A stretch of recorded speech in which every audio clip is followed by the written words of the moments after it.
doing a stump speech. And I'll tell you what, Bernie looks a lot better than Ron does. Sorry. Looks healthier, actually. I mean, holy crap. Why did we elect Ronald Reagan? We had to think he's going to die this first term. For Christ's sake, the guy looked like he was ancient. Um, so, so that argument's pretty much nil and numb and gone, as far as I'm concerned. And I'm not surprised it's not gaining any momentum at all, because it's really a silly way to try to distance your approval rating from your candidate. He's old. Well, you're a woman, and your husband used to be president of the United States, and you have scandals left and right in your closet, skeletons in your closet the size of frickin' rhinos, and you want to say, well, look, he's old. They don't have anything on Bernie. Bernie's not been involved in the scandal. He has a wonderful family, wonderful wife. He has no holes to punch there. The only hole to punch is his age. Sad, really is sad. I mean, I'm not sure what you have to gain by having that said. The issues, which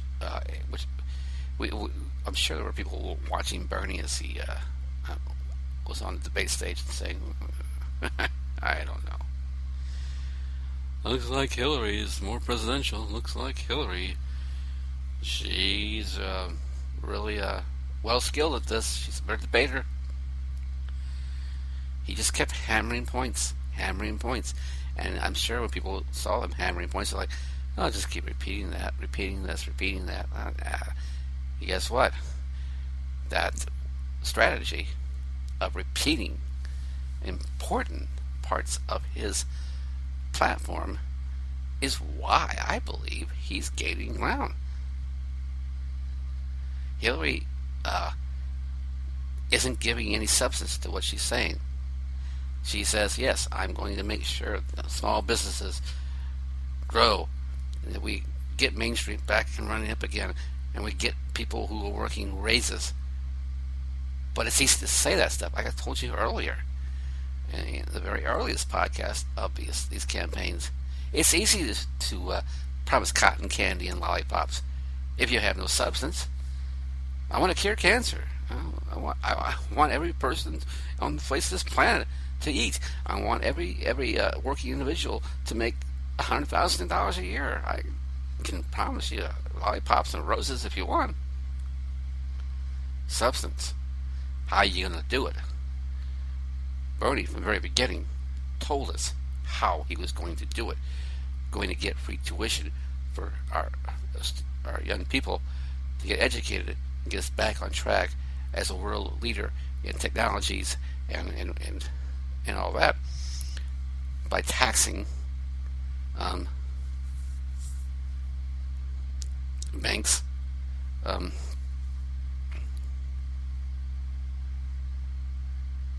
forecast, for lack of a better word, the forecast, they're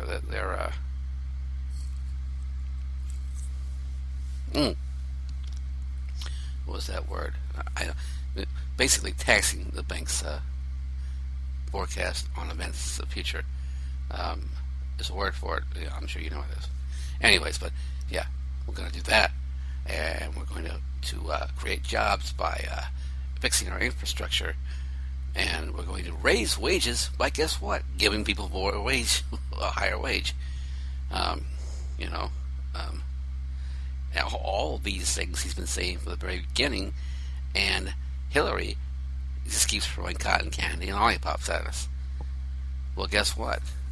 When these caucuses start, and Hillary starts to lose states,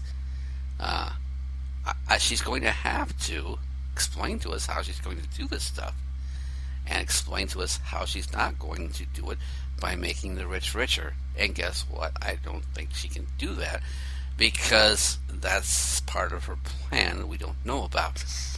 She is going to definitely looks like a deregulator to me. Wall Street. And if she said that, that'd be poison. Obviously, that'd be poison. So she's not going to tell us that yet. Just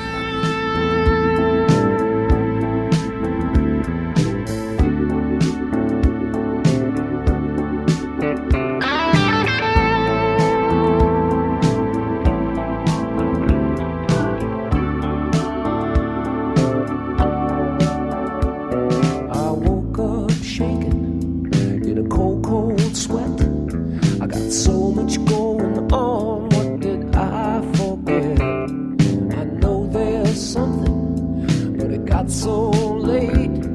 I need someone to help me get my story straight. Who told Shorty? Who told you? And who else knows about the things I do?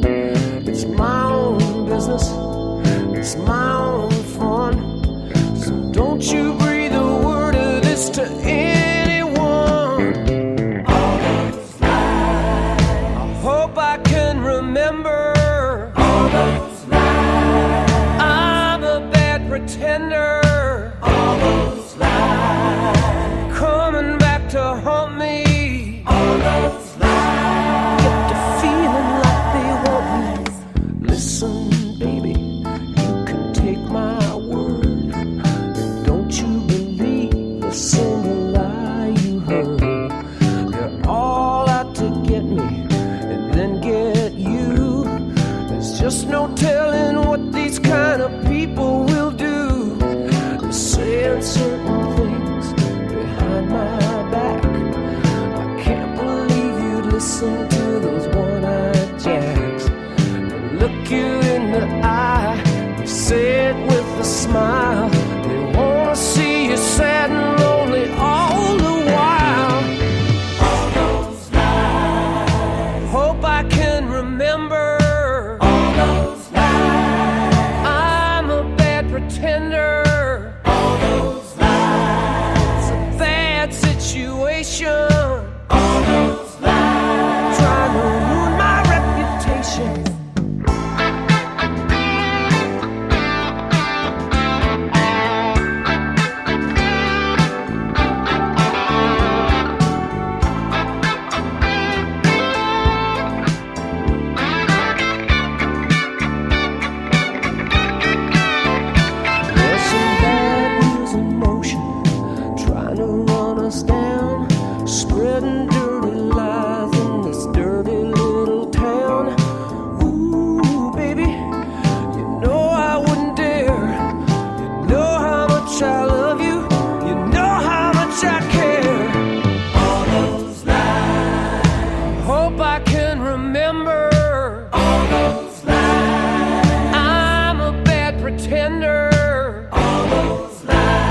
It's a bad situation. All those lies trying to ruin my reputation. All those lies, they're all out to get me. All those lies never should have let me.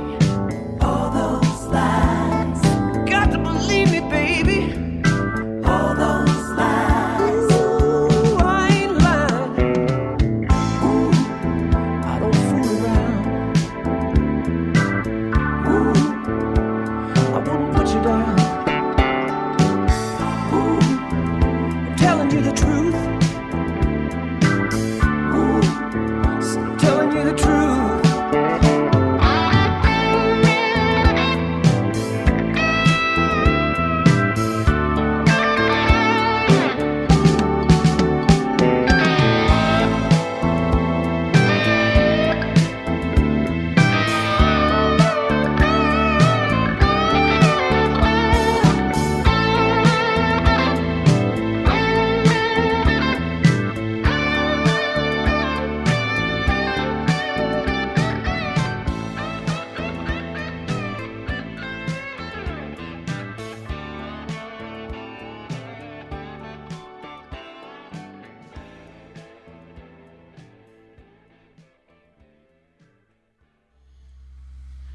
But as I was saying, Bernie has surged in the polls.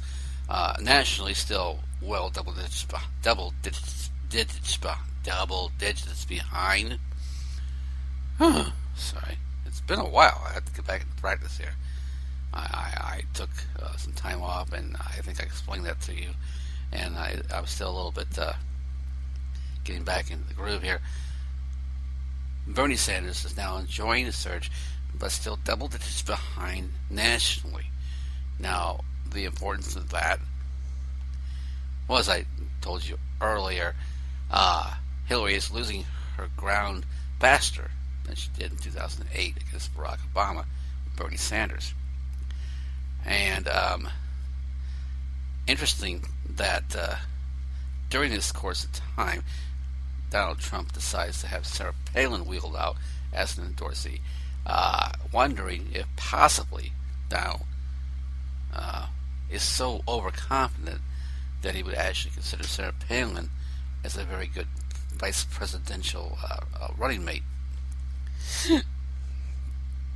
We can only hope. We can only hope. Saturday Night Live can only truly hope.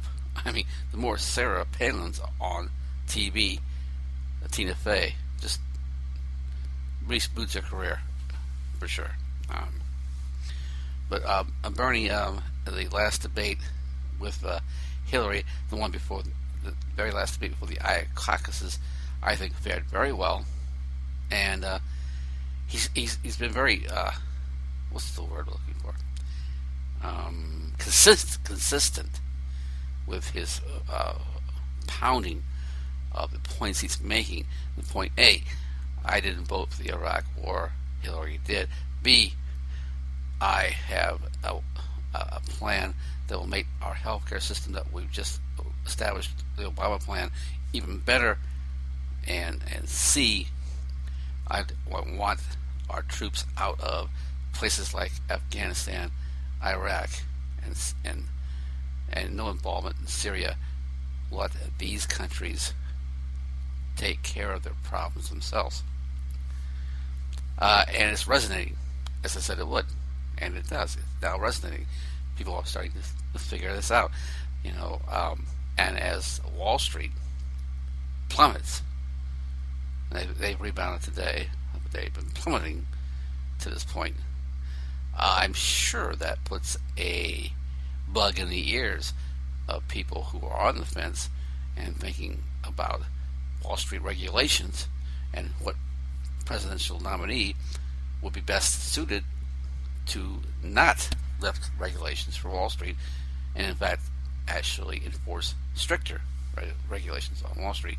And when Wall Street does bad, not to mention the house bubble as an example, because that's an extreme example, but when Wall Street does bad, they tend to look for a candidate whom is Wall Street friendly in regulatory law, wanting to lift regulations, and Wall Street will encourage them to do so.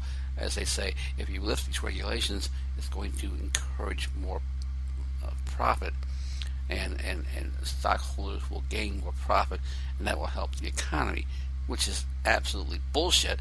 But it's how they seem to operate successfully with candidates with an ear toward them.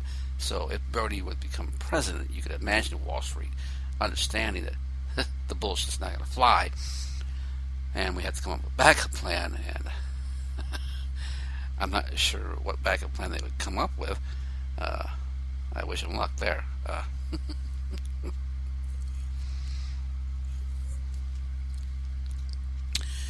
I am in a chipper mood.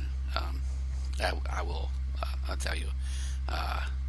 Not as good a mood as I could have been in had my house closed when it was supposed to. I have been in a serious battle with this underwriter. Oh my God. I don't know. I think my underwriter is one of the, is definitely a Republican. And I was fortunate enough to find a way around the very latest, and I'm told would have to be the last hurdle. and my IRS check will save the day for me.